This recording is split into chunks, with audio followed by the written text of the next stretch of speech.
What's up? It's Mark from Suicide Silence, and I'm blowing it up here on Capital Chaos TV. You are number 6. What's happening, everybody? It's your pal Mean Gene here at Aftershock 2016 with Mark of Suicide Silence. How's it going, brother? It's going good, man. Fucking woke up the earliest I've woken up in a month to play a fucking badass rock show, and I'm feeling good. It's fucking awesome. Nice. Still waking up. Need another cup of coffee or maybe a beer. Yeah. Beer would probably be good, right? Probably, yeah. So you've been out on the road a little bit with Whitechapel, is that right? Yeah. How's the tour life treating you? Fucking the usual, dude. Just rock it, waking up late, staying up all night, fucking playing badass shows, hanging out with cool people coming to the shows, just fucking being a pirate all over the country. Yeah, fuck, dude. I go home tonight. Right now, it's all settling. It's over. Like, last day Aftershock, and it was insane, just bad. I was hardly even awake. Yeah. And it was only a half hour compared to the hour and 15 minutes we've been playing headlining, so it's like, boom, done. Now, do you prefer festivals? Do you like festivals, or you like the small, intimate stuff? Do they both have their pros and cons? They both have their pros and cons. It's like, festivals, you have a chance to play for a bunch of people that maybe know who you are, haven't seen you, or have no idea who you are. A club show, for the most part, for us, we're headlining the clubs. So most of the people that are there because they want to see you. So it's like the energy is a little bit different, and you can kind of come at a festival with like a more of like a, hey, check this motherfucking shit out, people, because it's like a bunch of new, fresh faces. So that's always cool, because I mean, at the end of the day, we're like a performance art fucking group of weirdos on stage fucking trying to throw down. So, whatever we can do to put on a good show and push the fucking art. Yeah. That's cool. Yeah, I would think festivals, like you said, would be pretty cool, because you're going to reach a lot of people that may not have ever heard about you guys, and they're going to walk away going, I got to go and buy this, And backstage is always packed with like the coolest people, Max and Igor, Zach Wild, and fucking, dudes in Korn and Disturbed and shit. So it's like, you never really know who you're playing in front of, and that's all just a part of the energy of the show, like brings out a different aspect of every band here, because we all are together. Now, being a guitar player, do you get nervous if you look over side stage and there's Zach Wild checking you out? Fuck yeah, dude. But it's a good kind of nervous, because it's something that I've learned that, like, that's just the respect you have for your craft, Like, if you're nervous to be around someone that you idolize, it's just like, that's your respect. It's like, yo, I want to fucking perform good for somebody like this. And, one time when we did Golden Gods with Zach Wild, he walks up to me before we play and he goes like, hey man, I don't want you to like, shred that neck off or something like that. And I'm like, all right, like, shit, like, okay, I walk off stage, he's like, I thought I told you not to shred that neck off. He's like, I heard that John McLaughlin. And I'm like, you're so sick, dude. So yeah, it's gotta be an awesome feeling, right? Yeah, dude. Oh yeah, Zach's the man. And the same with Max and Igor, dude. Like, it's cool. Right now, this is a fucking perfect lineup of fucking awesome, legendary dudes. We just did Rock and Shock in Massachusetts with Max and Igor doing Roots. And it's cool, man. I mean, they're playing that whole record front to back. Ross Robinson did Roots fucking 25 years ago, and now they're playing it fucking in its entirety. And it's just sick to be on the same bills on these like festivals like that. And yeah, I get to hang out a little bit, catch up. Yeah, it's sick. You guys had your last full release was 2014, and then that's under You Can't Stop Me, is that correct? You Can't Stop Me, yeah. And then you had an EP in 2015. What's cooking on the new album? Dude, we got a new record that we finished earlier It's done. this year, man. We recorded with Ross Robinson. It's mixed by Joe Barisi. It's a self-titled record. The release date's up in the air, February next year probably. We've been playing one new song. We got a new music video that we're putting together right now that should be out soon. Shit's gonna fucking flip it upside down. It's our self-titled record. We went for it, dude. It's not what you expect. It's much fucking more punk rock, rock and roll, fucking slamming. I mean, it's still fucking insanely fucking retarded. It's just, you gotta hear it. Words fail, dude. We're real proud of it. So. And you said it's mixed, it's done? Is it? Yeah, it's mixed, it's mastered. We're finalizing the artwork. We got sick photographers doing all real photos on the whole artwork. Everything. It's gonna be dope, dude. It's. We're real proud. And that's on Nuclear Blast? Nuclear Blast. Yeah. What's it like being on the label with them? How is that working for them or with them? They're the shit. The owner of the label in Germany is one of our really close friends. Monty Connor's our A&R. He's obviously Monty fucking Connor, and it's great to have a firm base of people that have been involved in metal and heavy music for so long, and yeah, it's humbling, man. You know, we're aware we're a new breed of some sort of shit, and it's kind of hard to like figure out what we really fit into as far as like death metal, heavy metal, whatever the hell, and we're just doing that. You know, like this new record is that.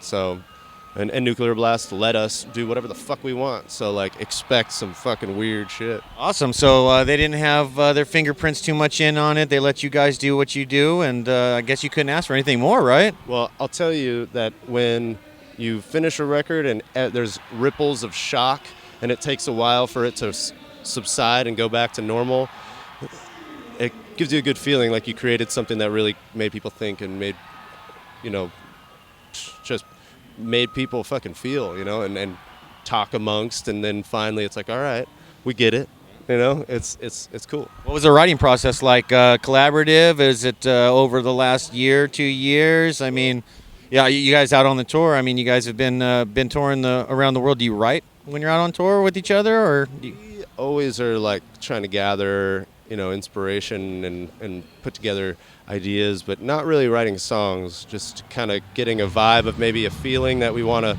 convey. Yeah, come up with cool shit. But the writing process for this record was every member of the band being there, or else we weren't showing up. So it was like everybody goes. We were jamming 6 days a week, and we would just play for like 45 minutes, just literally jam, play whatever the fuck we want, and while recording all of it, multi-track. And we just did that for a long time, and then we went in the studio with Ross and just recorded shit. How fast was that process by the time you got into the studio? Dude, we had 2 weeks in May before we went on tour, all last year. I'm talking 2015. In May, we started jamming a little bit, then we went on fucking tour until the end of October, after we toured with Korn. And then we had November all the way till May 22nd. November of 2015 to May 22nd was all writing and recording. It's like almost 7 months. Yeah, we took a lot of time off. Fucking hurt our pockets. Yeah, You know, I'm sure. Yeah. But I'm sure the quality of the music that you've written now is going to make up for that, right? That's the whole goal, man. Fuck money, fuck all that shit. Put your heart, make the sacrifice to fucking put the time and effort into something that you love, which is the fucking music. And if you give yourself to that music, people are going to understand that there's fucking passion put into it. They're going to feel it, and they're going to appreciate it. And that's our gift to the fucking people who want to hear our music. Like, it's our 100% focus and attention was that. And yeah, man, we're so stoked. Now, you've been in the band 11 years. Who was your inspiration when you started saying, "Hey, I want to play the guitar," or you decided, "I want to be a professional musician"? Who do you chalk that up to? What did you hear as a youth or a kid and say, "Hey, this is what I want to do for a living"? Well, this is pretty gnarly. My dad was a career guitar player at one point in his life, so he was always an inspiration. He's probably my number one. But he quit playing guitar when I was born for like 9 years or something like that. So he started playing guitar later on in my life, but when he did, I got to hear, you know, on the regular shit like fucking, you know, Jeff Beck and Steve Vai, and he would show me like Yngwie Malmsteen and stuff like that. But I didn't really get like the thirst and want for it until I was listening to like the Red Hot Chili Peppers on my own, you know, like really like Flea and John Frusciante, and then soon after that, like finding out about bands like, you know, Faith No More and Korn and fucking Pantera and Slayer when it came to metal shit. Dimebag was just huge. But, you know, I'm 28 years old. In the fucking late 90s, I was just young and listening to so much music. I played keyboards, I played French horn, played all kinds of different instruments before I ever played guitar. And then yeah, man, it just now fucking ever since guitar is just the shit. It sounds like you soaked up a lot of different brands and styles of music, and it became maybe a style of your own, right? Yeah, man, I'd like to think that, you know, I'd like to just play my own shit. Yeah, there's so many, man. I mean, I've always just looked at music as like a large chunk of awesome art that if you know what you're looking for, you can get it out of any music, you know? There's something there for everyone, and it's definitely like, you know, the universal communication, like fucking, yeah. Now, this is the one that kills everybody. I'm going to ask you. You're on a desert island. It's a desert island question. You got 3 albums and only 3 albums. What are they? Probably The Who, Tommy, Pantera, Vulgar Display of Power, and the third one. What's something I need? What do I need, dude? It's like a toss-up between like a Slayer record, a Morbid Angel record, or a Sepultura record. Probably Sepultura or Rise. That's how metal I really am when it comes down to it. Yeah. Awesome selections. Oh, but Metallica, fuck. I don't know. Yeah, it's a tough one. Yeah, I had to answer it earlier, and mine was Zeppelin 3. It was Maiden, Power Slave, and yeah, I had trouble on the third one as well, but I went to Show No Mercy for Slayer. Show No Mercy, yeah. That's where it all started. That raw sound. Vision, Sepultura. Yeah, that's pretty hardcore right there. Yeah. Yeah, dude. I mean, Death, fucking. But I think, what is it? Symbolic. Is that what it is? Symbolic? Not. You know, fucking. That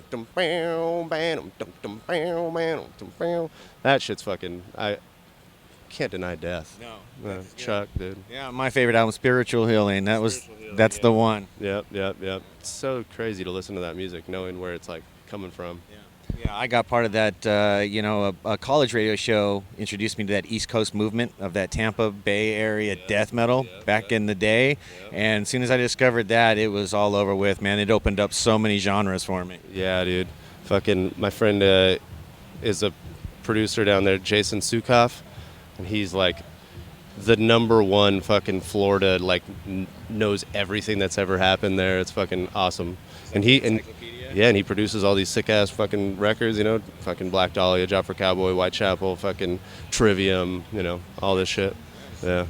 Fucking, I got asked though the desert island question at a Hot Topic job interview that I didn't get. And that's what I always think whenever I'm getting that question. Really? And I'm always like, I'm gonna get fired because of this answer. Nah, bullshit. There's no wrong answer. Because of this fucking shit. No, there's no wrong answer, man. It's all up to you, man. On the way going out, man, any young kids out there watching this, fans of the band, you got any words of encouragement, anything that you'd like to say to the youngsters coming up? Always the same thing, and it's what I did and what a lot of people that I've met over the years, fucking legendary people, do it yourself. Don't depend on anybody else to do what you want to do.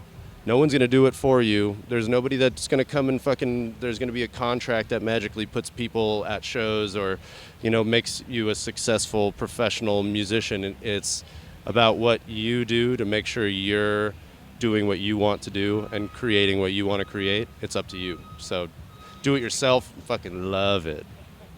Words of wisdom, man. That seems to be a common thread amongst the professional artists now.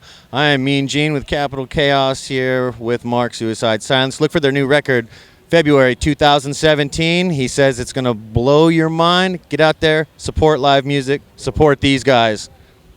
Thank you, brother.